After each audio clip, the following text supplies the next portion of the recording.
Hello boys and girls, this is CA Mohit Agarwal here. I hope आप लोग बहुत बढ़िया हैं। मैं भी बहुत ही बढ़िया हूं और बहुत बिजी हूं। Now coming to the point, very very important video we are going to discuss today, and this video is about all the amendments of company law for November December term 20 cycle. Now, whether your exams were previously also in November December 20 term cycle, or you were supposed to appear in May June 20 but you got shifted to November December 20, this amendment video is for all. कोई फर्क नहीं पड़ता कि आप नवंबर 20 दिसंबर 20 के लिए पढ़ाई कर रहे थे या मई जून 20 के लिए पढ़ाई कर रहे थे और आपको शिफ्ट किया गया। ये वीडियो सभी के लिए वैलिड है, आपको सबको करना है, ठीक है। अब कोर्स का अगर हम बात करें तो ये वीडियो जो है वो वैलिड है सारे के सारे इंटर लेवल स्टूडेंट्स के लिए as well as CS professional वालों के लिए। चलिए अब हम लोग स्टार्ट करते हैं विदाउट वेस्टिंग एनी टाइम। मैं आपको बता दूं, ये पूरा 3 दिन का मेरा रिसर्च है। सारा का सारा अमेंडमेंट्स जो है मई जून 20 टर्म के बाद जितने भी अमेंडमेंट्स हैं applicable for November December 20 term cycle, सारे के सारे अमेंडमेंट्स यहां पर आपको मिल जाएंगे।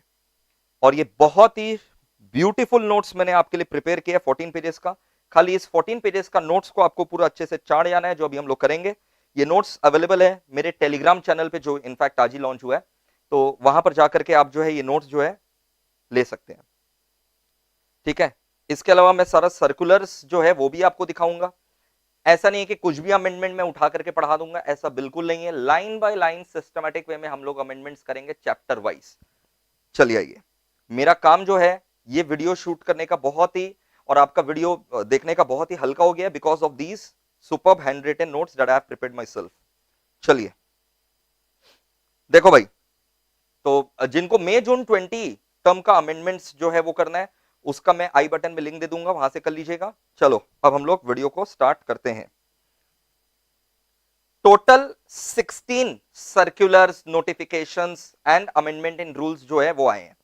ये देखो सारा का सारा जो 16 सर्कुलर नोटिफिकेशंस रूल्स में अमेंडमेंट है वो सारा मैंने डेट वाइज जो है यहां सजा करके रखा है। यू कैन सी, जैसे 2 मार्च को, ठीक है, फिर 18 फरवरी को। तो सर पहले आपको 18 फरवरी वाला बताना चाहिए था, आप 2 मार्च को बता रहे हैं। हम क्या बोले, चैप्टर वाइज। चैप्टर 1 में जो अमेंडमेंट है, देखो पूरा चैप्टर वाइज। चैप्टर 1 में जो अमेंडमेंट है, किस टॉपिक में अमेंडमेंट है, ठीक है, amendment was brought by how, which mode, तो वो सब यहां पर बताया गया। जैसे चैप्टर 1 क्या है आपका, प्रिलिमिनरी। साहब अपना मैट का चैप्टर क्यों बता रहे हैं? भाई मेरा मैट का जो चैप्टर है, मैंने अपना पूरा मैट सेक्शन वाइज बना रखा है, चैप्टर वाइज बना रखा है, in the same form as law makers. तो मेरा मैट का चैप्टर और लॉ मेकर का चैप्टर जो है वो बिल्कुल सेम है। तो चैप्टर 1 प्रिलिमिनरी, उसमें गवर्नमेंट कंपनी में अमेंडमेंट लाया गया by MCA notification dated 2 March 2020। Chapter 2 incorporation of company and matters incidental thereto, उसमें स्पाइस एंड अजाइल प्रो में अमेंडमेंट लाया गया, ठीक है। और अमेंडमेंट कैसे लाया गया, by companies incorporation amendment rules 2020। ये नोटिफिकेशन आया था 18 फरवरी को, लागू किया गया था 23 फरवरी को। फिर प्रोस्पेक्टस अलॉटमेंट ऑफ सिक्योरिटीज में जो अमेंडमेंट आया वो किस टॉपिक में आया, एक फॉर्म है पास 6, उसमें अमेंडमेंट आया। कैसे आया, एमसीए सर्कुलर के जरिए। कब आया, 28 नवंबर 2019। फिर चैप्टर 7 मैनेजमेंट एंड एडमिनिस्ट्रेशन में जो अमेंडमेंट है वो कहां कहां है, किस किस टॉपिक्स में है। वो टॉपिक्स है एजीएम का टाइम लिमिट, ठीक है, एमसीए का सर्कुलर 21 अप्रैल को आया। फिर AGM through video conferencing, other audio visual mode, other audio visual modes, MCA circular 5 मई को आया। ये 2 हो गया एजीएम से रिलेटेड। फिर clarification on passing of ORSR and EGM से रिलेटेड जो अमेंडमेंट था एमसीए सर्कुलर से आया। 2 सर्कुलर आया था, 8 अप्रैल को और 13 अप्रैल को। उसके बाद बेंड टू फॉर्म में भी जो है एक सर्कुलर आया था 1 जनवरी को। फिर अकाउंट्स ऑफ कंपनी नफरा 2 जो फॉर्म है, नफरा 2 फॉर्म के 4 सर्कुलर्स आए थे, ठीक है। वो 4 सर्कुलर्स के डेट्स जो है कुछ इस प्रकार थे, 30 नवंबर, 5 मार्च, 30 अप्रैल 2020 एंड 6 जुलाई 2020। अब आप बोलेंगे सर 6 जुलाई का आपको बताने का क्या दरकार है, क्योंकि भाई ये सर्कुलर जो 6 जुलाई को आया ना, ये सुपरसीड कर देगा पुराने सर्कुलर्स को, इसलिए रिलेटेड था, इसलिए बताना पड़ रहा है। सीएसआर शेड्यूल 7 में अगेन एक अमेंडमेंट आया था, एमसीए का कंपनीज अकाउंट्स अमेंडमेंट रूल्स 2020 का। सीएसआर शेड्यूल 7 में तो एमसीए का खैर जो था वो एक सिंपल सा सर्कुलर था 28 मार्च को। फाइनेंशियल स्टेटमेंट्स में कंपनीज अकाउंट्स अमेंडमेंट रूल्स जो है 30 जनवरी को लाया गया। Special measures under companies act in view of covid 2019 and CFSS, what is CFSS, companies fresh start scheme, ये दो सर्कुलर आए थे 24 मार्च और 30 मार्च को। तो ये सारे सिस्टमेटिकली आपके अमेंडमेंट्स है, ठीक है। किस चैप्टर, पूरा चैप्टर लाइन वाइज है, चैप्टर के अंदर किस टॉपिक में अमेंडमेंट है, क्या जरिया है, क्या सोर्स ऑफ अमेंडमेंट है एंड डेट ऑफ अमेंडमेंट। ये सब कोई चैलेंज नहीं कर सकता आपको, इसलिए मैंने ये जितने भी 16 नोटिफिकेशन सर्कुलर रूल्स और अमेंडमेंट्स है, इसका भी मैंने आपके लिए जो है एक पीडीएफ रेडी कर दिया है। ये रहा वो पीडीएफ, ठीक है। ये 16 ठो जो सर्कुलर रूल्स नोटिफिकेशंस, ठीक है, ये सारा मैंने लाइन बाय लाइन ये 16 ठो आपके लिए रेडी कर दिया, ठीक है। और ये बोलना क्या चाह रहा है, ये बोलना ये चाह रहा है जहां से आपको ये पढ़ना है। तो कोई आपको कोई चीज में जो है लीगल ऑथेंटिकेशन में चैलेंज नहीं कर सकता। पढ़ना कहां से एज अ स्टूडेंट, ये हैंड रिटन नोट्स हम लोग का मेन नोट्स है। और अगर कोई आपको कुछ भी चैलेंज कर दे तो इन दैट केस आपके पास हमेशा सर्कुलर का नंबर होना चाहिए, इसलिए डेट वाइज जो मैंने जो सर्कुलर्स बताया उसका मैंने पूरा का पूरा सर्कुलर का नंबर के साथ वो सर्कुलर्स का भी एक पीडीएफ आपके लिए बना रखा है। चलो अब स्टार्ट करते हैं दोस्तों। तो सबसे पहले चैप्टर 1 प्रिलिमिनरी, उसमें गवर्नमेंट कंपनी का डेफिनेशन में अमेंडमेंट है। गवर्नमेंट कंपनी सेक्शन 2 क्लॉज 45, बिल्कुल। तो सर सेक्शन 2 क्लॉज 45 में क्या अमेंडमेंट है, उसके जो सेक्शन 2 क्लॉज 45 है उस डेफिनेशन के नीचे एक एक्सप्लेनेशन जो है ना ऐड किया गया है। वो एक्सप्लेनेशन बोलता है, अच्छा पहले गवर्नमेंट कंपनी होता क्या है ये तो मेरे बच्चों को पता है ना। गवर्नमेंट कंपनी क्या होता है, government company means a company in which more than 50% नहीं, at least 51%। Government company means a company whose at least 51% of the paid up share capital is either held by central government or state government or governments or combinedly by all। तो अगर कम से कम 51%, at least 51% PUSC paid up share capital CG के पास या SG के पास या मिला जुला करके है तो मेरा कंपनी गवर्नमेंट कंपनी माना जाएगा। अच्छा होल्डिंग सब्सिडरी एसोसिएट में याद है क्या था, कौन सा टर्म यूज होता था, वहां वोटिंग पावर यूज होता था। अच्छा याद है क्लास में हम लोग कितना अच्छे से डिस्कशन किए थे कि क्यों वोटिंग पावर होना चाहिए, बिकॉज सही मायने में अगर देखा जाए पेड अप शेयर कैपिटल से क्या है, अगर मान लो एक कंपनी का ऑर्डिनरी शेयर भी है और डीवीआर भी है, I repeat, if a company has issued ordinary shares also and DVR differential voting right shares also, then in that case जो ट्रू पैरामीटर होता है मेजर करने का वो क्या होना चाहिए, वोटिंग पावर होना चाहिए। देखो पेड अप शेयर कैपिटल और वोटिंग पावर में ज्यादा फर्क नहीं रहेगा, कब, अगर एक ही प्रकार का शेयर्स कंपनी ने इशू कर रखा है, बट अगर कंपनी ने ऑर्डिनरी और डीवीआर दोनों इशू कर रखा है देन, तो यहां पर एक एक्सप्लेनेशन ऐड किया गया कि अगर कंपनी ने इशू कर रखा है डीवीआर भी, डिफरेंशियल वोटिंग राइट वाला शेयर्स भी, तब भाई वो पेड अप शेयर कैपिटल जो है उसको कंस्ट्रीव किया जाएगा एज टोटल वोटिंग पावर। यानी अगर मेरा कंपनी ऑर्डिनरी शेयर्स और डीवीआर दोनों इशू कर रखा है तो मैं गवर्नमेंट कंपनी कहलाऊंगा कि नहीं कहलाऊंगा, ये पता चलेगा 51% अगर central government state government hold करे मेरा क्या चीज, at least 51% of total voting power. I repeat, तो मेरा कंपनी में अगर ऑर्डिनरी शेयर और डीवीआर दोनों है, then in that case PUSC may not be equal to total voting power. Ordinary share और डीवीआर तो अलग अलग है, तब ऐसे कंपनी में गवर्नमेंट कंपनी वो कहलाएगा कि नहीं कहलाएगा, डिपेंड करेगा instead of PUSC total voting power. देखो यहां पर क्या बोला गया, गवर्नमेंट कंपनी का डेफिनेशन में explanation has been inserted. For the purpose of clause 45 the paid up share capital shall be construed यानी considered as total voting power, कब, where shares with differential voting rights have been issued। तो आपको definition तो पूरा exactly वही लिखना है, खाली उसके नीचे एक एक्सप्लेनेशन लिख देना है कि where the company has issued differential voting right shares, then in such company paid up share capital will be considered as total voting power। अब क्या कारण है ये अमेंडमेंट का, मैंने आपको बताया कारण यही है भाई, rationality, to promote rationality in provisions. देखो खाली अमेंडमेंट पढ़ लेना नहीं, कारण भी समझा करो अमेंडमेंट का, ऐसा नहीं है कि ये काट करके ये हो गया, ऐसा नहीं होता। तो to promote rationality in provision, और डीवीआर वाला अगर आपको याद हो तो मैंने पूरा एक अलग से क्लास लेकर के आपको डीवीआर का पूरा सम्स वगैरह के जरिए कैलकुलेट करवाया था। To promote rationality in provisions because correct parameter जो रहता है वो हमेशा क्या रहता है, correct parameter total voting power से जज करने का, just like holding subsidiary associate में होता है, वैसे यहां पर भी अब होगा। अगर कंपनी जो है डीवीआर इशू कर रखा है, then in that case total PUSC की जगह टोटल वोटिंग पावर जो है वो आपको कंसीडर करना पड़ेगा। तो बहुत ही छोटा सा अमेंडमेंट था ये। अब देखो सर्कुलर देखोगे ना तो घबरा जाओगे, मैं आपको दिखाता हूं। एमसीए का नोटिफिकेशन देखोगे तो घबरा जाओगे। ये एमसीए का नोटिफिकेशन के जरिए अमेंडमेंट आया था। ये रहा एमसीए नोटिफिकेशन 2 मार्च 2020। हमने अपने नोट्स में भी यही लिखा है ना, देख लो मेरे बच्चे, एग्जैक्टली यही लिखा हुआ है। ये देखो 2 मार्च 2020 एमसीए का नोटिफिकेशन से अमेंडमेंट आया था। अब यहां पर अगर आप देखेंगे तो ये अमेंडमेंट आपको लगेगा अरे बाप रे बाप, ये तो इतना बड़ा है सर। सेक्शन 2 क्लॉज 45 तो समझ में आ गया, ये अमेंडमेंट तो समझ में आ गया जो आपने बताया कि paid up share capital total voting power माना जाएगा अगर डीवीआर इशू रखा। तो सर ये भी तो अमेंडमेंट है, सेक्शन 4 में भी तो अमेंडमेंट है, ये अमेंडमेंट नहीं है। सर कैसे अमेंडमेंट नहीं है सर? यहां पर ये देखिए, ये अमेंडमेंट में पूरा एक नोटिफिकेशन है, उसमें ये भी है। ये जो है ना ये पहले से ही था, अर्लियर नोटिफिकेशन जो आया था ना 2015 में एमसीए का, उसमें ये पहले से ही था, ये पहले से ये था, पॉइंट नंबर 1 था ये। लेकिन अब इस टेबल के अंदर ये पॉइंट 1 वाला हम लोग जो नोटिफिकेशन लाए, अमेंडमेंट लाए, ये हो गया, तो इसका पॉइंट नंबर क्या हो गया 1A।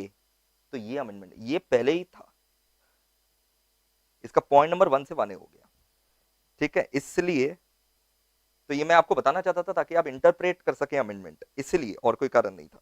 नहीं तो आपको लगेगा कि ये वाला चीज जो है सेक्शन 4 में ये भी अमेंडमेंट है, answer is no. Okay okay sir, समझ में आ गया हम लोग को। हैंडरिटन नोट्स जिंदाबाद। चलिए आइए now coming to chapter number 2। Chapter 2 में जो अमेंडमेंट है दोस्तों, incorporation of company and matters incidental related, company का इनकॉर्पोरेशन का जो फॉर्म्स है और तरीका है उसमें थोड़ा सा बदलाव आया, ज्यादा बदलाव नहीं आया बट बहुत ही जबरदस्त बदलाव है, आपको जानना पड़ेगा, इंपॉर्टेंट है ये, एग्जाम ओरिएंटेड है पूरा। तो रूल लाइन में एक अमेंडमेंट है, रूल नंबर आपको याद करने का बिल्कुल दरकार नहीं है। Name reservation of new company, class में आपको ये सब करके दिखाए हैं। तो name reservation of new company, can you tell me how do we reserve a name? By using RUN application, बिल्कुल सही। अब अगर आप नया कंपनी इनकॉर्पोरेट कर रहे हैं और उसके लिए नेम रिजर्व कर रहे हैं, you can not use RUN application. तो RUN application has been removed for new companies name reservation. आराम से रन हटा है, नया कंपनी के लिए हटा है। तो नया कंपनी का नाम रिजर्व आप कहां से करेंगे, कैसे करेंगे? जो स्पाइस फॉर्म था ना, अब वो बन गया है एक स्पाइस वेब एप्लीकेशन। जैसे रन एक वेब एप्लीकेशन था, वैसे ही अब स्पाइस भी बन गया है स्पाइस वेब एप्लीकेशन, ठीक है। यानी स्पाइस प्लस बन गया, वो स्पाइस फॉर्म हट करके क्या आ गया, स्पाइस प्लस। अब ध्यान से सुनो, जो स्पाइस प्लस फॉर्म है उसके दो पार्ट है, पार्ट ए पार्ट बी। जो स्पाइस प्लस पार्ट ए है उसके अंदर नाम रिजर्व होगा, और पार्ट बी में कंपनी इनकॉर्पोरेशन का बाद बाकी आपको फॉर्मेलिटीज कंप्लीट करना पड़ेगा। देखिए, तो instead of what, instead of run reserve unique name, it shall be spice plus. Spice plus का पार्ट ए, ये एक वेब बेस्ड एप्लीकेशन फॉर्म है। यहां पर आपको दो नाम, जैसे आप रन में भी दो नाम देते थे, यहां पर स्पाइस प्लस का पार्ट ए में भी आप दो नाम जो है वो रिजर्व कर सकते हैं, ठीक है। और फिर उसके बाद आप जो है आराम से पार्ट बी भर सकते हैं। लेकिन अगर आपको simultaneously part A part B भरना है वो भी आप कर सकते हैं। लेकिन अगर आपको दो नाम रिजर्व करना है तो पार्ट ए आपको पहले भरना पड़ेगा, दो नाम रिजर्व करिए, 1000 रुपया दक्षिणा दीजिए, फिर आप पार्ट बी जो है भर सकते हैं बाद में। ओके, वापस से सुनना है, अगर 1000 रुपया दक्षिणा देना है, दो नाम चाहिए तो 1000 रुपया लगेगा, पार्ट ए भर लो, फिर आराम से जो है नाम रिजर्व कर लो, फिर पार्ट बी बाद में भर लो। लेकिन अगर आपको चाहिए कि आज ही पार्ट ए और पार्ट बी जमा कर देते हैं ना, देन इन दैट केस आपको दो नाम रिजर्व करने का दरकार नहीं है और 1000 रुपया भी नहीं लगेगा, और authorise share capital up to 15 lakh तक आपका फ्री में हो जाएगा, जीरो फीस लगेगा। तो स्पाइस की जगह क्या आ गया, स्पाइस प्लस। रन की जगह क्या आ गया, न्यू कंपनी का इनकॉर्पोरेशन के लिए रन की जगह क्या, न्यू कंपनी का नेम रिजर्वेशन के लिए रन की जगह क्या आ गया, स्पाइस प्लस का पार्ट ए। समझ में आ गया सर?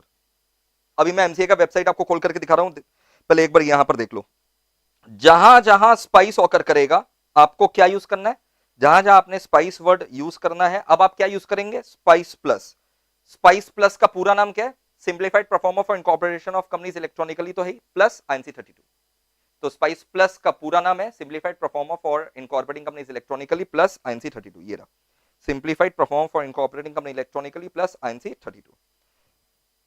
तो सर रन पूरा हट गया फिर तो नहीं, जो एग्जिस्टिंग कंपनी का नाम चेंज करने के लिए हम लोग एप्लीकेशन करेंगे वो रन में करेंगे। नया कंपनी का नाम रिजर्वेशन अब रन में नहीं होगा, स्पाइस प्लस का पार्ट ए में होगा। रूल 38 में क्या अमेंडमेंट है भाई, जो अजाइल था अब वो बन गया है अजाइल प्रो। मतलब ये सब जो होता है ना, आईपैड प्रो, मैक प्रो, वैसे इन लोग भी कर दिया अजाइल प्रो। अजाइल के शक्तियों को और बढ़ा दिया गया है, अपग्रेड कर दिया गया, तो अब अजाइल मत यूज करना, अजाइल प्रो यूज करना। पहले ही अजाइल पता है 3 काम करता था, EPFO registration, employ state insurance corporation, ESIC registration, GSTN, ये 3 काम तो अभी भी करेगा। नया क्या है, प्रोफेशनल टैक्स का रजिस्ट्रेशन भी अब यहां पर हो जाएगा, बैंक अकाउंट भी आप अपना अप्लाई कर सकते हैं, ठीक है। तो पी टैक्स का registration and bank account. Sir मेरे को पी टैक्स का रजिस्ट्रेशन नहीं चाहिए, तो आप ये वाला कॉलम मत भरना, ठीक है। लेकिन महाराष्ट्र में अगर आपका कंपनी होता है तब आपको पी टैक्स रजिस्ट्रेशन के बिना आपको कंपनी खोलने नहीं मिलेगा। महाराष्ट्र वाला लोग बोला कि भाई ये कंपलसरी है, लेकिन अगर मैं बंगाल में हूं तो मेरे पास ऑप्शनल है, ऐसा नहीं है कि मेरे लिए वैलिड नहीं है, मैं चाहूं तो पी टैक्स ले सकता हूं यहीं पर, नहीं चाहूं तो मैं बाद में ले लूंगा। लेकिन महाराष्ट्र में अभी तुमको ये भरना ही पड़ेगा, मैंडेटरी है, ठीक है, क्योंकि महाराष्ट्र एक फाइनेंशियल हब है, तो वहां पर भाई मैंडेटरी कर दिया गया। तो अब अजाइल की जगह अजाइल प्रो आ गया, 2 उसमें एक्स्ट्रा फैसिलिटी है, P tax registration and bank account. Run application still exist for changing the name of existing company. बताया ना, नोट्स जबरदस्त बना रखा हूं, पूरा तुम्हारा यहीं से कवर हो जाएगा। रीजन क्या अमेंडमेंट का, ईज ऑफ डूइंग बिजनेस, अलग से बैंक अकाउंट क्यों खोले, अलग से पी टैक्स का रजिस्ट्रेशन क्यों ले, अजाइल प्रो आ गया। स्पाइस और स्पाइस प्लस में क्या फर्क है, स्पाइस एक ई फॉर्म था, स्पाइस की जगह अब क्या गया, स्पाइस प्लस। वो ई फॉर्म नहीं है, एक वेब बेस्ड फॉर्म है। स्पाइस मतलब तुम ऐसा नहीं है कि इसको कोई RAR फॉर्म या PDF फॉर्म में डाउनलोड कर लोगे, ठीक है, सीधा वेब बेस्ड है, जाओ और भरो और सबमिट करो। तो स्पाइस प्लस का part A and part B अगर आप साथ में फाइल करेंगे तो फाइलिंग फीस 0 लगेगा for authorised share capital up to 15 lakh. Okay, spice plus का पार्ट ए पार्ट बी साथ में करोगे तो फाइलिंग फीस कितना लगेगा, 0 लगेगा, authorised share capital up to 15 lakh, ठीक है, जैसे स्पाइस फॉर्म में पहले होता था, यहां पर भी 0 फाइलिंग फीस है 15 लाख तक। स्पाइस प्लस का पार्ट ए, स्पाइस प्लस का पार्ट ए अगर आप अलग से फाइल करोगे नेम रिजर्वेशन के लिए, 2 नाम रिजर्व कर सकोगे, कितना फीस लगेगा, 1000, जो मैंने आपको ऑलरेडी लेक्चर में बता दिया। अब आप इसको जीवन भर याद रखें, इसके लिए मैं आपको एक बार एमसीए का वेबसाइट जो है वो खोल करके दिखा रहा हूं, ध्यान से देखो, मजा आएगा। Will have to go to MCA services. MCA services में देखिए स्पाइस प्लस दिखा, क्लिक करते हैं स्पाइस प्लस को।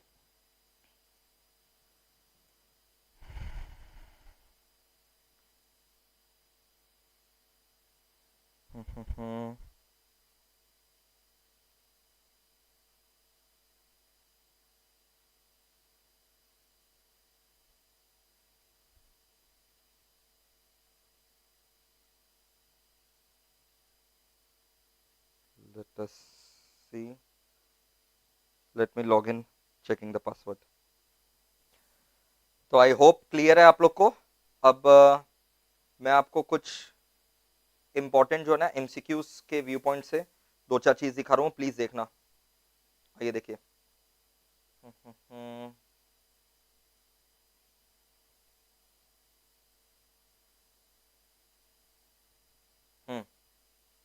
क्या फर्क है स्पाइस और स्पाइस प्लस में। जैसे मैंने कहा, स्पाइस एक ई फॉर्म था, स्पाइस प्लस एक इंटीग्रेटेड वेब फॉर्म है, यही फर्क है। क्यों लाया गया, वही ease of doing business. Spice plus web form का सबसे, what is the first step, the first step is to fill up the part A and reserve the name.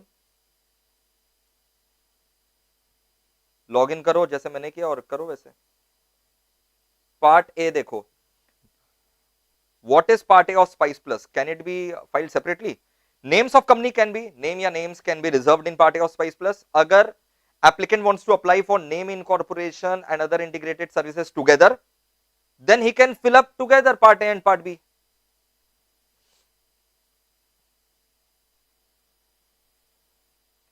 whether two names will be permitted of part A of Spice Plus if applied separately, yes, fees of 1000 will be chargeable.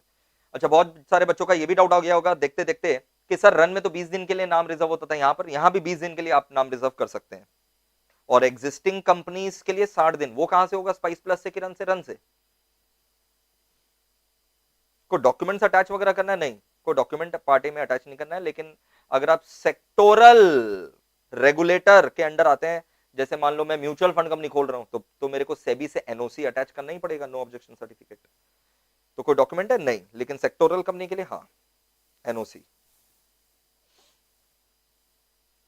क्या zero filing fees अभी भी रहेगा? हाँ रहेगा, बात हुआ था ना हम लोग का। Authorise share capital up to 15 lakh तक। Services that part B is offering, सारा देखो पार्ट बी क्या क्या ऑफर कर रहा है। Spice along with agile pro, वही सारा, लेकिन यहां पर एक्स्ट्रा क्या क्या है? Mandatory issue of provisional tax registration for Maharashtra and mandatory opening of bank account of the company, obvious सा बात है, ये दो एक्स्ट्रा है। What circumstances run service would be applicable? From 23rd February 2020, run service would be applicable only for change of name of an existing company. How many times can we change Spice Plus? 5 times. 5 times तक हम लोग जो है वो change कर सकते हैं। उसके बाद तो स्पाइस प्लस बनने के बाद ऑब्वियस बात है आपको डीएससी वगैरह से सबमिट कर देना लगा करके, ठीक है। कितने बैंक अकाउंट इंटीग्रेट हुए स्पाइस प्लस से जिससे हम लोग चुन सकते हैं? ऑब्वियस बात है ये एग्जाम ओरिएंटेड नहीं है, you can ignore this. चलो back to the amendments. Chapter 3 prospectus and allotment of securities. इसमें एक अमेंडमेंट है जो एमसीक्यू के लिए बहुत ज्यादा इंपॉर्टेंट है और प्रैक्टिकल लाइफ में बहुत परेशानी हो रहा था लोगों को, तो मैं आपको बता दूं ये क्या है। एक नया फॉर्म पास 6, ठीक है, इंट्रोड्यूस किया गया था। ये पास 6 PAS 6 ये एक रिकंसिलिएशन ऑफ शेयर कैपिटल का फॉर्म है जो कि अनलिस्टेड पब्लिक कंपनीज को सबमिट करना पड़ता है। मान लो मैं एक अनलिस्टेड पब्लिक कंपनी हूं, तो मेरे को ना एक पास 6 फॉर्म सबमिट करना पड़ेगा कि कितना मैंने एक्चुअल में शेयर इशू कर रखा है, मेरा इशूड शेयर कैपिटल कितना है, और कितना शेयर डिपॉजिटरी के पास डीमैट में पड़ा हुआ है, और डिफरेंसेस अगर है तो क्यों है, उसका रिकंसिलिएशन मेरे को बना करके पास 6 में देना है। The differences if any between issued share capital and the shares held with depository in demat form. सबको करना है कि अनलिस्टेड पब्लिक कंपनी को? Answer is unlisted public company को। तो लिस्टेड को क्यों नहीं? लिस्टेड ऑलरेडी LODR फॉलो करता है, ठीक है, लिस्टिंग ऑब्लिगेशन डिस्क्लोजर रिक्वायरमेंट, उसके तहत वो ऑलरेडी सेबी को दे रहा है। तो अनलिस्टेड पब्लिक कंपनी को ये रिकंसिलिएशन फॉर्म पास 6 जमा करना था। अब ये जो है ना reconciliation of share capital audit report PAS 6, ये जमा करना है एज पर rule 9A। Again you need not remember the rule number. Rule 9A में लिखा हुआ within 60 days, 60 days from end of each half year. मतलब ये हाफ ईयरली है, मतलब आपको 2 बार जमा करना पड़ेगा साल में। तो आपका अगर 1 अप्रैल, ये 19-20 में आया था ये वाला, तो 1 अप्रैल 19 से पहला हाफ कब खत्म होगा? 1 अप्रैल 19 से लेकर के आपका पहला हाफ खत्म हो जाएगा 30 नवंबर, है ना, और सेकेंड हाफ का कब खत्म होगा? 31 मार्च। तो 30 नवंबर 2019, I repeat 30 November 2019 first half खत्म हुआ, वहां से 60 दिन में आपको ये जमा करना था। अब दिक्कत क्या हुआ, ये फॉर्म जो है ना सरकार लाया ही नहीं। पास 6 जो है गवर्नमेंट MCA जो है वो ये फॉर्म लाने में डिले कर दिया। तो हम कहां से जमा करें? ये फॉर्म आया है मेरे बच्चों 15 जुलाई को 2020 को। एक तरफ रूल 9 में क्या लिखा हुआ था, हाफ ईयरली फॉर्म आपको जमा करना है, ठीक है, with in 60 days of and of each half year. तो पहला हाफ ईयर आपका खत्म हुआ फाइनेंशियल 19-20 का अगर बात करें तो 30 नवंबर 2019 को, वहां से 60 दिन में जमा करना था। सेकंड हाफ कब खत्म हुआ? 31 मार्च 2020 को, वहां से 60 दिन में जमा करना था। अरे जमा जमा जमा जमा, फॉर्म ही नहीं है। तो फॉर्म ही इन्होंने लाया 15 जुलाई 2020 को। तो फिर MCA एक सर्कुलर ला करके ये बताया कि वो जो 60 days from end of half year है ना, ईच हाफ ईयर, उसको हम लोग पढ़ेंगे 60 days from deployment of the form. जब इन लोग फॉर्म देगा वहां से 60 दिन। देखो, has to be filed by, pass 6 has to be filed by unlisted public company on half yearly basis within 60 days from end of, within 60 days from end of half year as per rule 9A। Certify करेगा CS या फिर CA in practice, ठीक है, and submitted to ROC। ये form CA में certify नहीं करता, ये फॉर्म CS या CA in practice सर्टिफाई करता है। सबमिटेड टू किसको? ROC। तो सीएमए और भी बहुत सारा बाद बाकी काम करता है यार। अब हुआ क्या यहां पर,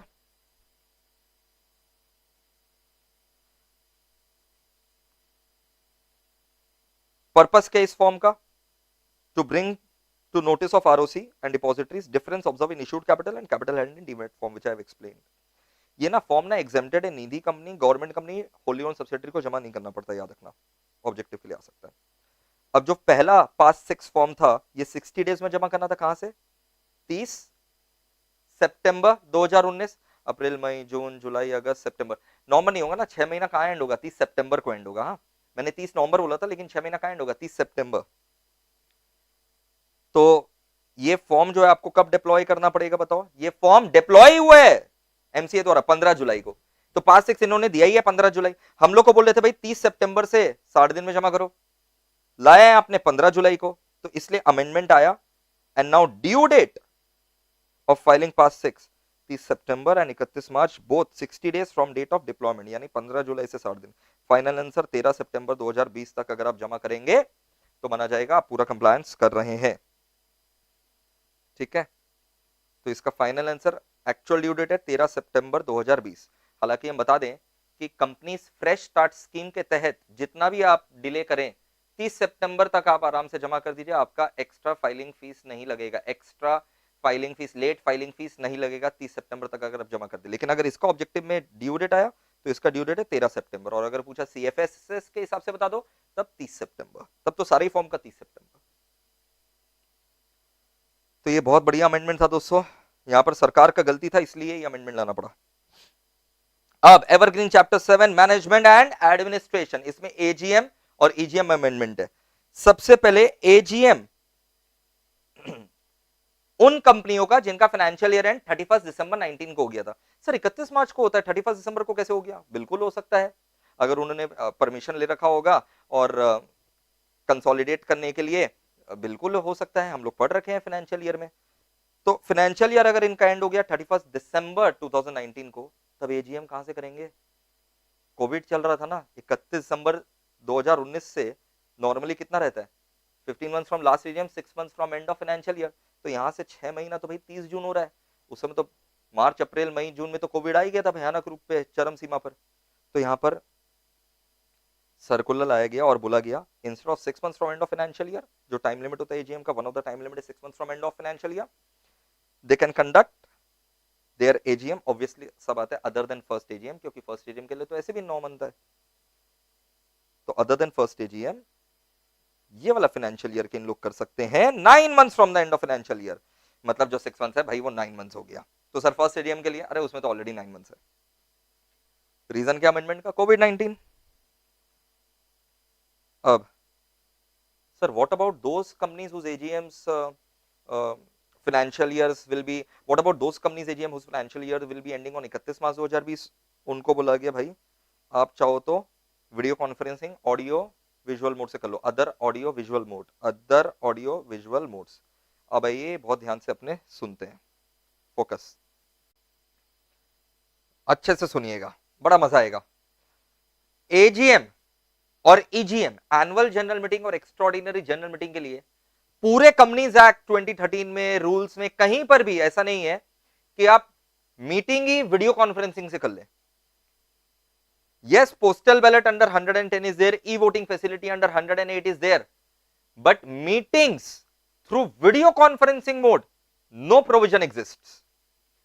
तो भाई एमसीए ने सर्कुलर्स पे सर्कुलर्स निकाले कि अब क्या करना है, एजीएम कैसे होगा, और किसी को अगर ईजीएम बुलाना है अर्जेंट मैटर के लिए तो कैसे होगा, तो ये सर्कुलर्स के तहत सारे एजीएम वगैरह हुए हैं। रिलायंस भी जो अपने एजीएम किया इस सर्कुलर के तहत ही किया।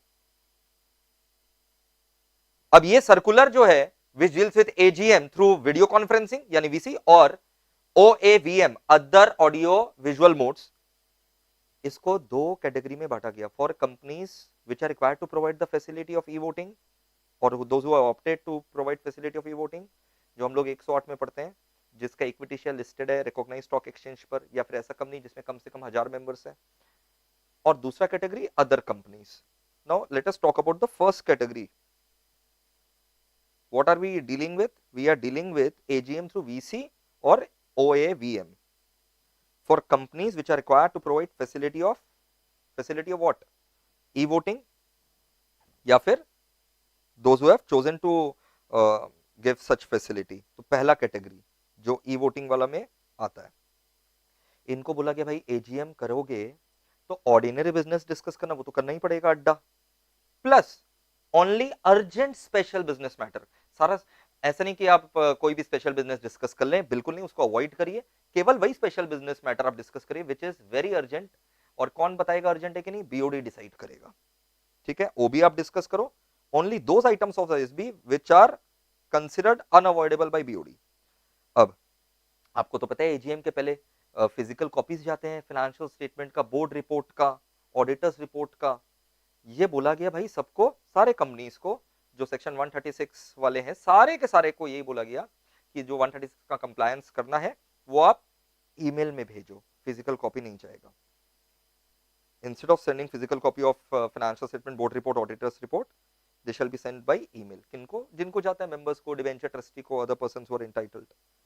पब्लिक नोटिस देना पड़ेगा भाई, एडवर्टाइजमेंट छाप करके। कहा, दो न्यूज़पेपर, समझ में आ गया होगा, vernacular language in vernacular newspaper where register office is situated, and English language in English newspaper.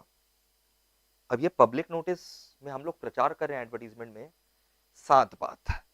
पहला बात ये बता दो पब्लिक नोटिस के जरिए कि हम लोग अपना एजीएम वीसी और ओएवीएम मोड से कर रहे हैं, डेट एंड टाइम बता दो एजीएम का, ठीक है। तो ये बात कि हम लोग अपना एजीएम इस प्रकार कर रहे हैं, डेट और टाइम भी बता दो अपना एजीएम का। अच्छा, मेंबर्स जो हैं उनको ये बताओ जो नोटिस है वो वेबसाइट में है, ये मेंबर्स को बता दो कि नोटिस जो है it is been uploaded on the website, website का एड्रेस दे दो जहां वो नोटिस देख सकेंगे। चौथा बात, manner in which members will be able to vote, बताओ उनको। पांचवा बात, manner in which members who want to register their email ID who haven't yet can register their email ID. अगर उन लोगों ने अभी तक ईमेल आईडी रजिस्टर नहीं कराया तो ई वोटिंग कैसे करेंगे, तो कैसे रजिस्टर करवाना है वो भी बताओ। Manner in which dividend will be given, ये भी बता दो। And any other matter considered necessary by company, company inform कर सकता है। ये 6 तो पता नहीं है, 7वां जो कंपनी को उचित लगे बता दो। देखो पब्लिक नोटिस में क्या क्या बताना है, यही कि एजीएम जो है will be convened through this manner, date and time बता दो, नोटिस वेबसाइट पर है ये बता दो। Manner in which members may cast their vote, get their email ID registered if they haven't yet, manner of receiving dividend, any other matter considered necessary by company. ये 7 चीज बताना पड़ेगा नोटिस में, ओके। आगे बढ़ते हैं। अगर डिविडेंड हम लोग नहीं दे सक रहे हैं क्योंकि सामने वाला का मेरे पास बैंक डिटेल्स वगैरह नहीं है, तो भाई बैंक डिटेल नहीं है कोई बात नहीं, एड्रेस है, आपको डिविडेंड वारंट या चेक उसके एड्रेस पे भिजवा देना पड़ेगा जब पोस्टल सर्विस नॉर्मल हो जाए। यहां ये तो मना ही नहीं किया जा रहा है कि आप एजीएम मत करो फिजिकली, ये तो उन कंपनियों का दिक्कत सॉल्व हो रहा है जो बोल रहे हैं हम लोग कैसे करें एजीएम फिजिकली। तो जो कंपनी एजीएम फिजिकली करना चाहता है, कर सक रहा है, उसके लिए पॉसिबल है, उसका लोकल अथॉरिटी कोई रिस्ट्रिक्शन नहीं लगा रहा, तो आप करिए ना एजीएम फिजिकली। लेकिन बाकी जो मेंबर्स हैं जो फिजिकली नहीं आना चाहते हैं उनको फोर्स मत करिए, उनको आप ये फैसिलिटी देंगे to attend the AGM VC और ओएवीएम। अब आप बोलेंगे वो तो ई वोटिंग ऐसे ही होता है, देखो बेटा फर्क है रिमोट ई वोटिंग में। रिमोट ई वोटिंग में खाली वोट कास्ट करके आप छोड़ दे रहे हैं, यहां 2 वे कम्युनिकेशन होगा। वीडियो कॉन्फ्रेंसिंग में मेंबर अपना बातचीत करेगा, चेहरा दिखाएगा, लाइव टेलीकास्ट देखेगा। So if company holds AGM physically it may allow other members to participate through VC और AVM and they all will be counted in quorum. तो ये फैसिलिटी जो है कंपनी जो है चाहे तो दे सकता है एंड कोरम में सब लोग काउंट होंगे। रेस्ट कंप्लायंसेस जो है, जो ईजीएम का सर्कुलर आया था वो पहले आ गया था, तो rest compliances same as EGM है जो अभी हम लोग देखने वाले हैं। Companies which are not required to give the facility of e-voting like Mohit Telecom Private Limited MEPL, तो इनको बोला गया they may conduct AGM through VC और OAVM। सर may shall, अभी रुको पहले एक बार ये समझ लेते हैं। may shall सबको समझ में आता है, we know this। ये जो पार्ट ए पार्ट बी ये जो भी हम लोग पढ़ रहे हैं ना, ये सारा कुछ ही ऑप्शनल है। अगर कंपनी को लग रहा है इतना नौटंकी से हमसे एजीएम नहीं होगा, तब फिर बोला गया कि आप एजीएम जो है मत करो, आप एक्सटेंशन के लिए अप्लाई कर लो। ये देखो, इफ ए और B types of companies unable to conduct AGM as per the above conditions of circular, they should apply for extension to ROC. अच्छा, अब मेरे जैसा कंपनी अगर एजीएम करना चाहे वीसी और ओएवीएम से, तब उसके लिए भी कंडीशन लगाया गया। मेरे को बोला कि यार देखो, आपका कंपनी अगर एजीएम करना चाहता है, आपको तो ई वोटिंग का कोई एप्लीकेबिलिटी है नहीं, फैसिलिटी देना नहीं है। मैं बोला नहीं, बिल्कुल नहीं देना है। तो एमसीए बोल रहा है सर्कुलर के जरिए कि मोदी जी, आपका कंपनी अगर एजीएम करना चाहता है ना, तो आपके जो टोटल मेंबर्स हैं उनका कम से कम 50% ऑफ टोटल मेंबर्स का ईमेल आईडी मेरे पास होना चाहिए। और वो 50% ऑफ टोटल मेंबर्स कोई चिल्लड़ वाले नहीं होंगे, कम से कम उनके पास 75% paid up share capital which entities them voting right होना चाहिए। यानी 75% of paid up equity share capital होना चाहिए। और अगर मेरा कंपनी में शेयर कैपिटल ही नहीं है, तब 75% वोटिंग पावर होना चाहिए। आई रिपीट, अगर मेरा जैसा कंपनी जिसको रिमोट वोटिंग का कोई फैसिलिटी वगैरह देने का दरकार ही नहीं है मेंबर लोग को, वो एजीएम करना चाहता है वीसी और एवीएम से, वो भी कर सकता है। हाँ, कर सकता है। टोटल मेंबर्स का कम से कम 50% मेंबर्स का मेरे पास ईमेल आईडी होना चाहिए। और वो कोई चिल्लड़ नहीं होने चाहिए। जो 50% ऑफ टोटल मेंबर्स का मेरे पास ईमेल आईडी है, दे should be holding at least 75% of the paid up equity share capital, and if my company does not have share capital, at least 75% of total voting power. ये देखो, सो दे मे कंडक्ट एजीएम थ्रू वीसी और ओएवीएम if they have in record email id of at least 50% of total members, at least 50% of total at least 50% of total members who holds, पहले ये दो ठो देख लो, 50% of total member का मेरे पास email id होना चाहिए, holds at least 75% of paid up share capital having right to vote in case of company having share capital, POC having right to vote मतलब paid up equity share capital होता है, and in case of company having no share capital, company having no share capital 75% कम से कम total voting power का हो। निधि company के लिए बोला गया कि 50% ऑफ ऐसे टोटल मेंबर्स का मेरे पास ईमेल आईडी हो जिनके पास शेयर्स है, या तो 1000 रुपए का फेस वैल्यू या 1% of paid up share capital. 1000 रुपए का फेस वैल्यू ऑफ शेयर है तो भी चलेगा, 1% ऑफ पीओसी है तो भी चलेगा। इसलिए बोला गया विच एवर इज लेस। सुनो, 1000 रुपए का जो फेस वैल्यू है या फिर 1% ऑफ पीओसी, 1000 रुपए फेस वैल्यू 1% ऑफ पीओसी में जो भी छोटा फिगर है, मान लो से फॉर एग्जांपल वो आ रहा है 800 रुपया का फेस वैल्यू, तो उससे ज्यादा होगा अगर 801 रुपया, 801 रुपया का भी अगर फेस वैल्यू, 810 रुपए का भी फेस वैल्यू है, 900 रुपए का फेस वैल्यू है तो चलेगा। समझ में आ गया सर कि ये दो लिमिट जो है, face value of 1000 rupees, 1% of POC, which ever is lower, एक फिगर आ गया, उससे ज्यादा होना चाहिए भाई। समझ में आ गया सर?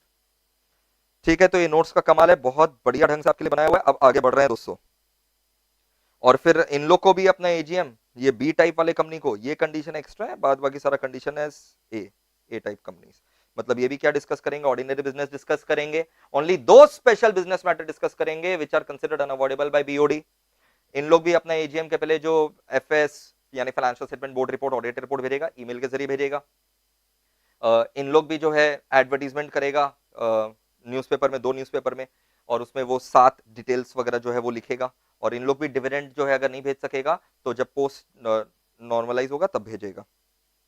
और अगर इन लोग नहीं कर सक रहा है ए और बी टाइप का कंपनी ये सब कंडीशन से, तो apply for extension to ROC.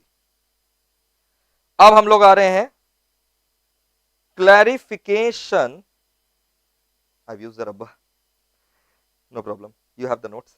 Clarification passing of ORSR. तो ओआरएसआर के ऊपर क्लैरिफिकेशन दिया गया, ईजीएम के ऊपर क्लैरिफिकेशन दिया गया।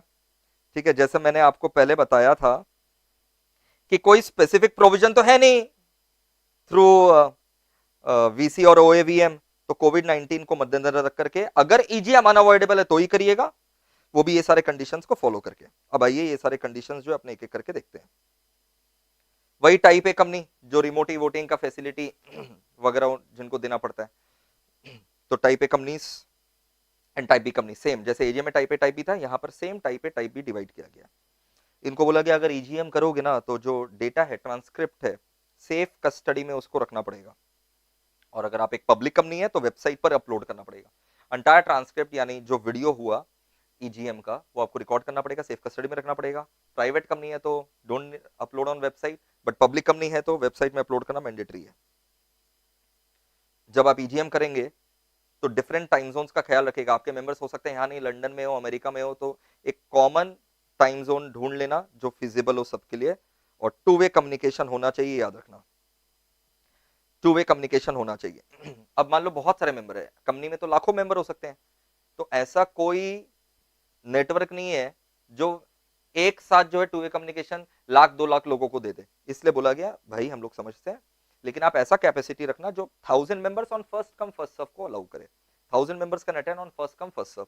लेकिन ऑब्वियस बात है, जो डायरेक्टर है, केएमपी है, ऑडिटर है, चेयरपर्सन ऑफ नॉमिनेशन, अलग अलग जो कमेटी होता है, nomination, remuneration committee, stake holder relationship committee, audit committee, इन लोग के ऊपर फर्स्ट कम फर्स्ट सर्व नहीं होगा, इन लोग को तो आपको अलाउ करना पड़ेगा।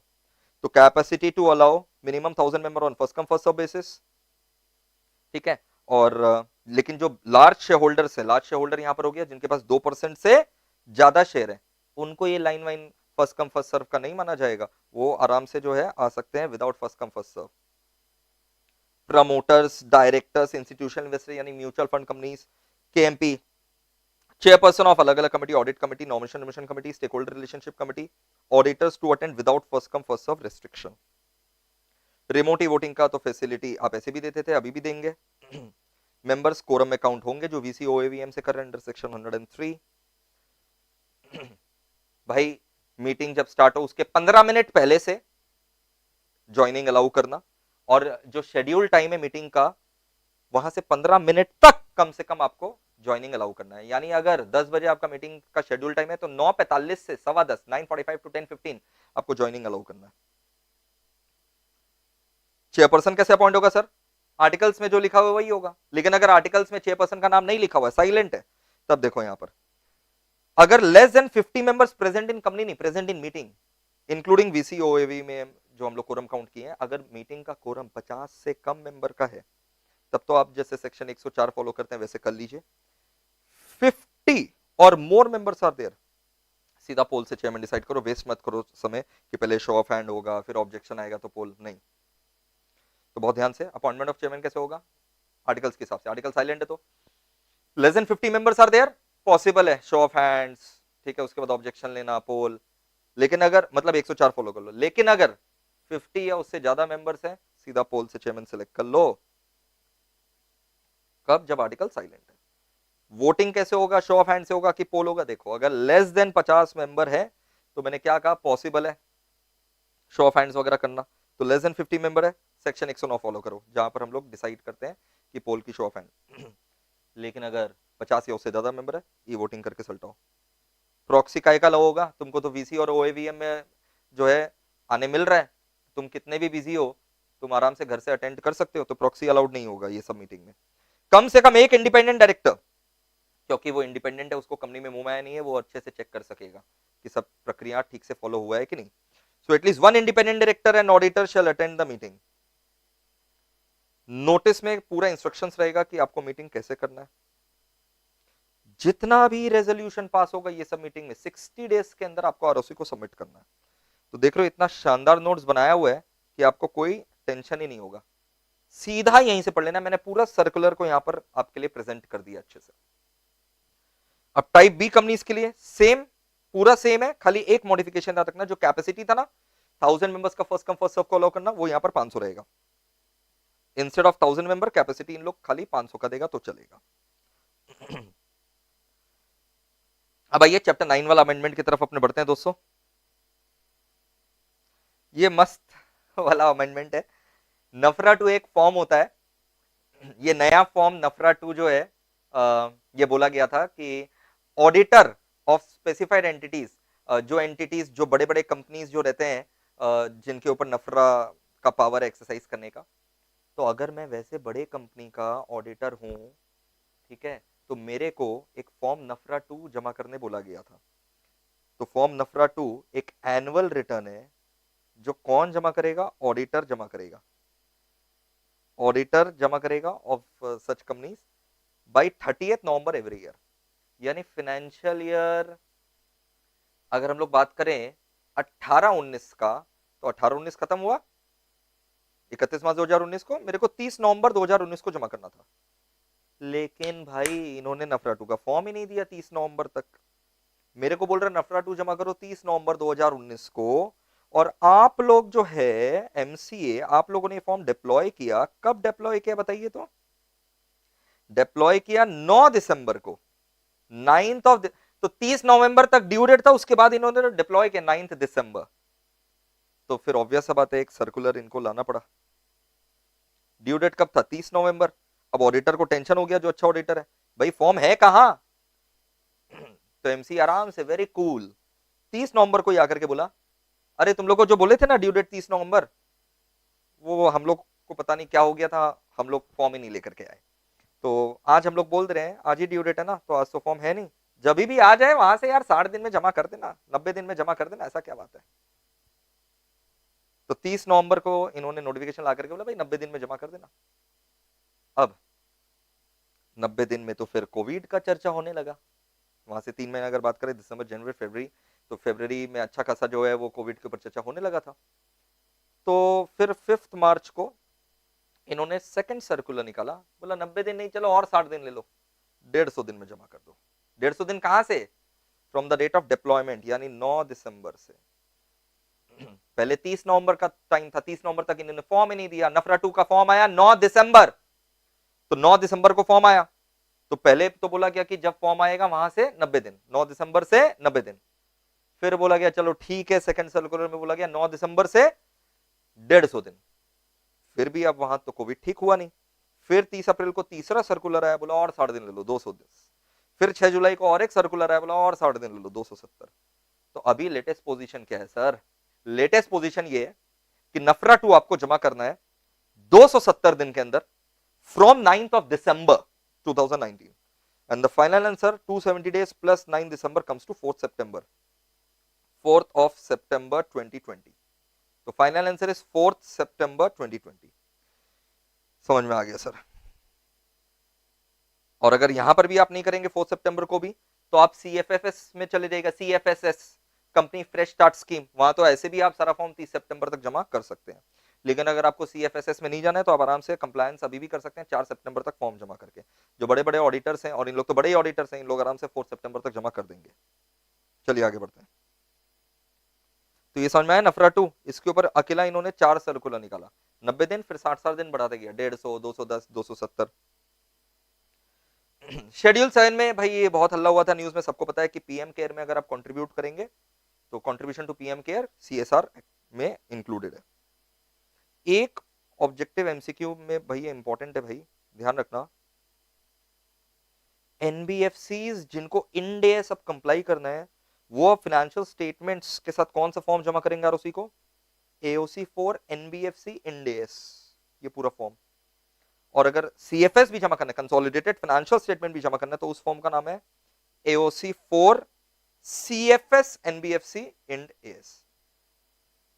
ठीक है, तो AOC for NBFC end S, और अगर सीएफएस के साथ जमा करना है तो AOC for CFS NBFC end S. ये बड़ा इंटरेस्टिंग है। ये अब एक जनरल सर्कुलर के रूप में निकाला गया था कि क्या क्या रिलैक्सेशंस मिला है under companies act 2013 due to COVID outbreak. तो कोई एडिशनल, बड़ा सिंपल है, नोट्स पढ़ लोगे अपने आप हो जाएगा, इतना बेहतरीन मैंने आपके लिए नोट्स डेवलप कर रखा है। पहला बात ये बोला गया कि भाई कोई एडिशनल फीस नहीं लगेगा for late filing, late filing fees माफ, 30 सितंबर तक जमा करो। 1 अप्रैल से 30 सितंबर एक मोराटोरियम पीरियड लगा दिया गया, मोराटोरियम पीरियड लगा दिया गया 1 सितंबर से लेकर के 30 सितंबर, कंपनीज फ्रेश स्टार्ट स्कीम 2020 के तहत। मोराटोरियम पीरियड समझ में आता है ना? मोराटोरियम पीरियड मतलब क्या होता है? मोराटोरियम पीरियड मतलब पीरियड ऑफ काम। देखो ठीक है, आगे बढ़ रहे हैं दोस्तों। तो एडिशनल फीस नहीं लगेगा, जो भी आपको डॉक्यूमेंट जमा करना था 1 अप्रैल से 30 सितंबर तक आप आराम से कर सकते हैं।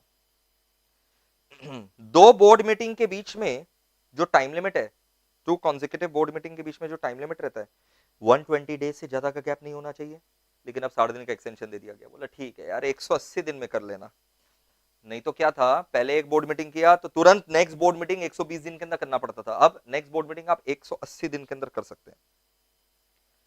ये भाई इसके ऊपर मैंने अलग से आपके लिए वीडियो बना करके बता ही रखा था कि कारो 2020 जो है वो अभी एप्लीकेबल होने वाला नहीं है, नेक्स्ट फाइनेंशियल ईयर से जो है वो एप्लीकेबल होगा।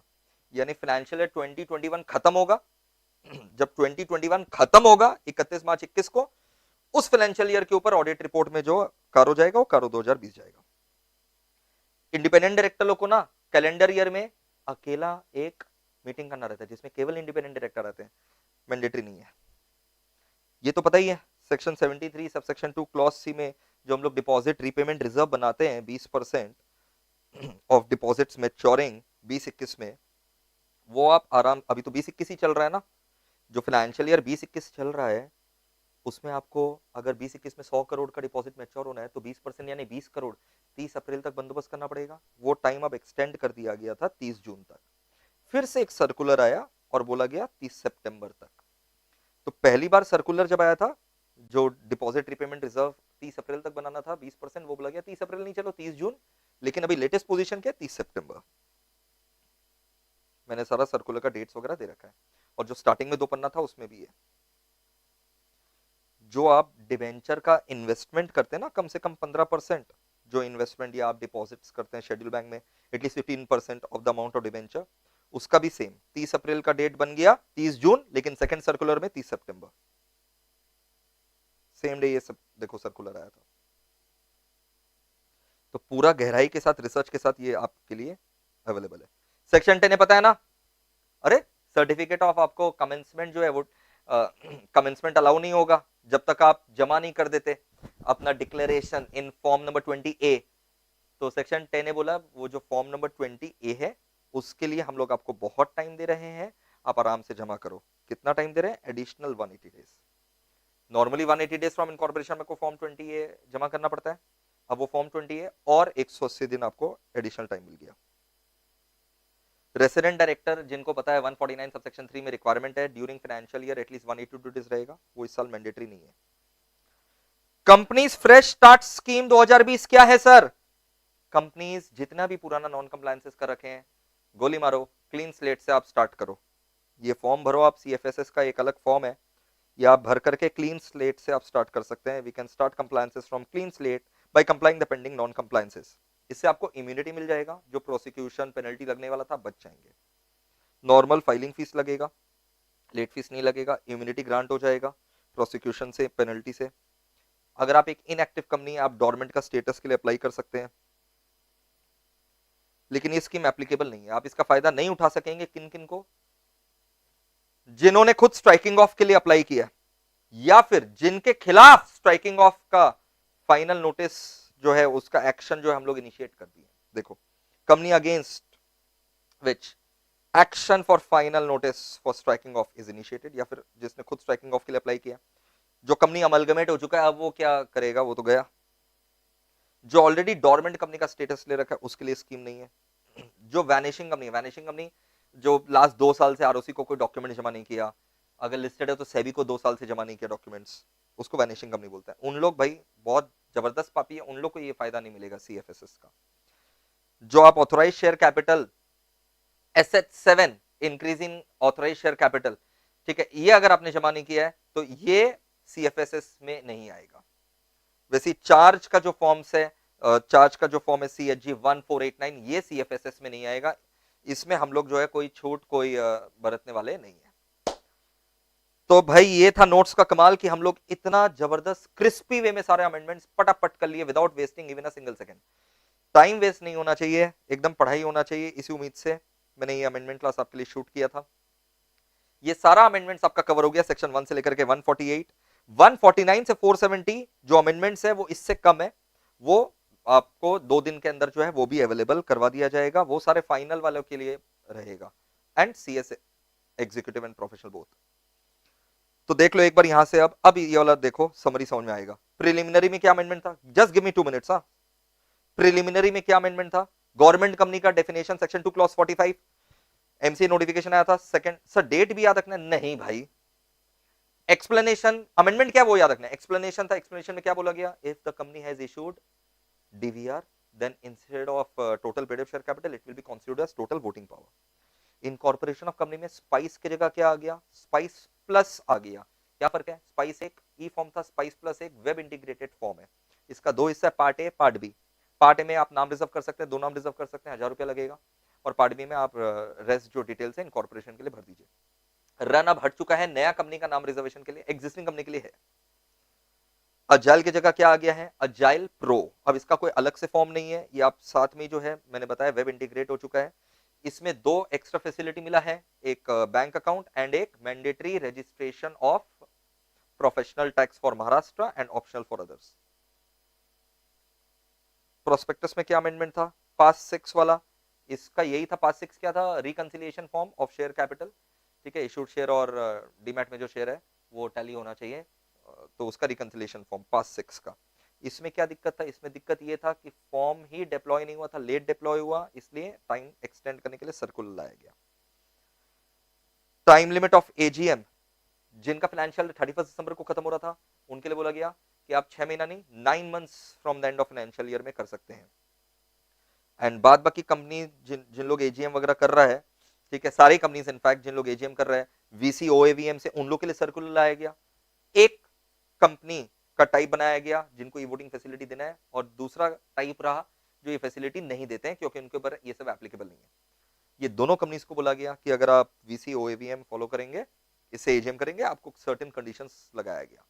व्हाट वर दोस कंडीशंस, फटाफट बता दो सारे कंडीशंस क्या थे। ओबी डिस्कस करो एजीएम में, एसबी अगर बहुत अर्जेंट हो, बीओडी को लगे तभी डिस्कस करो, और physical copies FS BR AR board report audit report का नहीं भेजना है, आप ईमेल भेज दो। एडवर्टीजमेंट जरूर कर देना पब्लिक नोटिस का, दो न्यूज़पेपर में, आपको पता है वो दो न्यूज़पेपर वर्नाक्युलर एंड इंग्लिश, उसमें ये बात बता देना कि आप एजीएम इस प्रकार कर रहे हैं, डेट एंड टाइम बता देना, फिर manner of voting, manner in which they can register their email ID if they haven't, manner of dividend payment, any other matter that they consider necessary, वो बता दिया जाएगा, ठीक है। फिर डिविडेंड अगर आप नहीं दे सक रहे हैं, बैंक अकाउंट का अवेलेबिलिटी नहीं है, डिटेल्स नहीं है, तो जब पोस्टल सर्विस नॉर्मल हो तब दे देना।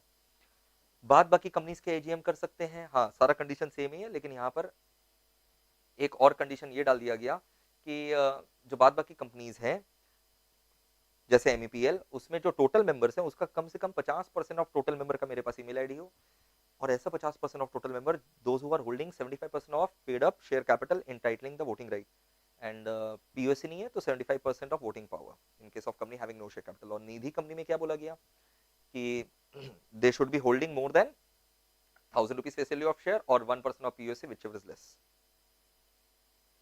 और अगर नहीं इतना सारा कंडीशन फॉलो करना है तो जाओ जाकर के एजीएम के लिए एक्सटेंशन मांग लो आरओसी से। Clarification on passing of over SR EGM में भी ये सारे सर्कुलर्स हमने पढ़ लिए। इसमें ये बोला गया अनअवॉइडेबल हो ईजीएम तो ही करो, नहीं तो माथापच्ची मत करो। अब अगर अनअवॉइडेबल है ईजीएम तो करो, लेकिन फिर सारे कंडीशंस को जो है वो फॉलो करके करना। जैसे डेट ऑफ ये सारा आपको बताना पड़ेगा, जैसे पब्लिक नोटिस हुआ सब आपको बताना पड़ेगा। कम से कम 1000 मेंबर्स अटेंड कर सके ऐसा कैपेसिटी देना, टाइप ए को बोला गया। फर्स्ट कम फर्स्ट सर्व पर। मीटिंग कब स्टार्ट होगा, 10 बजे अगर मीटिंग है तो ज्वाइनिंग कब स्टार्ट होगा, 9:45 AM कम से कम।